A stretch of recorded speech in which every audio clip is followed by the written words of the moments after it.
વરસાદી માહોલ હોય ને જો ગરમા ગરમ ચા મળી જાય તો પછી પૂછવાનું શું.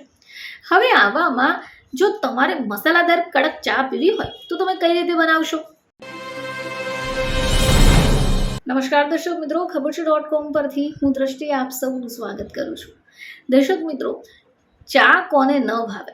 ઘણા બધા લોકોને ચાની ખૂબ ટેવ હોય. સવાર હોય, બપોર હોય, સાંજ હોય કે રાત, ચાની ચૂસકી માર્યા વગર ન ગમે.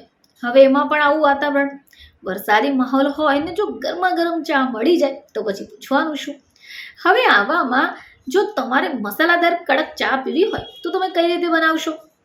જો આ રેસીપી તમે એકવાર જાણી લીધી પછી એને બનાવીને ટ્રાય કરશો તો તમારા ઘરના જ નહીં, તમારા પાડોશી અને મિત્રો તમારા દીવાના થઈ જશે.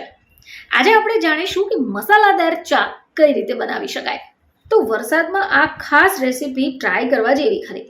હાલમાં ખૂબ વરસાદ પડી રહ્યો છે તો આપણે ચા પીનારાઓને પૂછી શકીએ કે મસાલા ચાના કપની મજા શું છે.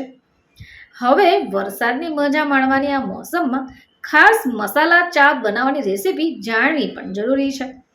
હવે દરેક વખતે તો બહાર જઈને ન પી શકાય, તો જો તમારે 2 કપ ચા બનાવવી હોય તો એના માટે લગભગ તમને જોઈશે અડધો કપ પાણી, 1 અને બીજું અડધું કપ દૂધ, 2 ચમચી ચાના પાંદડા, 2 થી 3 તુલસીના પાન, 2 થી 3 લીલી એલચી, આદુનો નાનો ટુકડો, 2 થી 3 કાળા મરીના દાણા, 2 થી 3 લવિંગ અને 1 તજ લાકડી.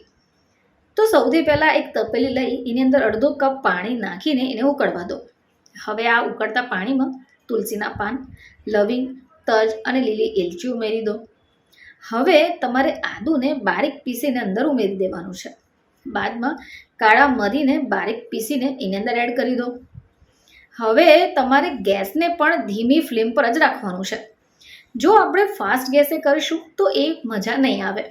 ધ્યાન રાખો કે જ્યારે તમે ચાને ઉકાળો છો ત્યારે ગેસ ધીમો હોય અને પાણીને સારી રીતે ઉકળવા દો.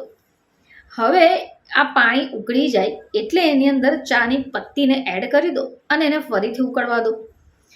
1 થી 2 મિનિટ બાદમાં તમારે ખાંડ એડ કરવાની છે.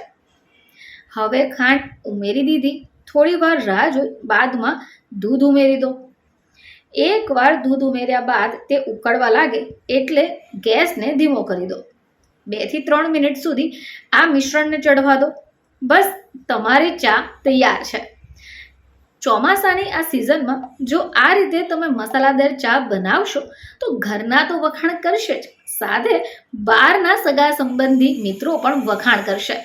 ફરીથી તમારી સમક્ષ હાજર થઈશું. ત્યાં સુધી જોતા રહેજો ખબર છે .com.